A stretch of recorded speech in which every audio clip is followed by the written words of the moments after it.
अकोला लोकसभा निवडणूक बाबत जिल्हा प्रशासन तसेच निवडणूक विभाग अंतिम टप्प्यात पोहोचले असून आज जिल्ह्यातील 2056 मतदान केंद्रावर मतदान साहित्य घेऊन अधिकारी कर्मचारी तसेच पोलीस विभाग पोहोचले आहे।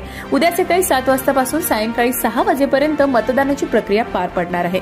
या काळात 11,544 कर्मचारी या निवडणूक प्रक्रियेमध्ये सहभाग दर्शवणार आहेत। अकोला जिल्हा वगळून 7,466 कर्मचारी बाहेरील जिल्ह्यातील अकोला जिल्ह्यातील नसल्याने त्यांना मतदानाचा हक्क बजावण्यासाठी पोस्टल मतदान करण्याची सुविधा देण्यात आली आहे।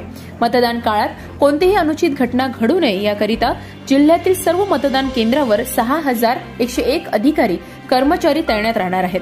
मतदान साहित्याच्या वाहतुकीसाठी वापरण्यात येणाऱ्या प्रत्येक वाहनावर जीपीएस ट्रॅकर लावण्यात आले आहे। दिव्यांग तसेच तृतीयपंथीय मतदानासाठी वेगळे मतदान केंद्र तयार करण्यात आले आहे। तसेच काही ठिकाणी अकोला जिल्ह्याचे वैभव असलेल्या काटेपूर्ण अभयारण्य तसेच नरनाळा अभयारण्याच्या देखाव्याचे आकर्षण मतदार केंद्र तयार करण्यात आले आहे।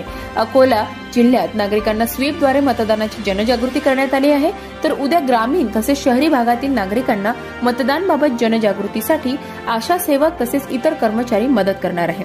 उद्या मतदान प्रक्रिया पडल्यावर सदरच्या ईव्हीएमचा चोख पोलीस बंदोबस्तात एमआयडीसी मधील वखार महामंडळाच्या गोदामातील स्ट्रॉंग रूम मध्ये ठेवण्यात येणार असून या ठिकाणी केंद्रीय पोलिसांची कडी सुरक्षा राहणार असल्याची माहिती आज जिल्हाधिकारी अजित कुमार यांनी कार्यालयामध्ये पार पडलेल्या पत्रकार परिषदेमध्ये दिली आहे। अकोला लोकसभा मतदारसंघासाठी दिनांक 26 एप्रिल रोजी सकाळी 7 ते संध्याकाळी 6 या कालावधीत मतदानाची प्रक्रिया पार पडत असून जवळपास 2056 मतदान केंद्रांवरती 18,90,000 मतदारांची नोंद झालेली आहे।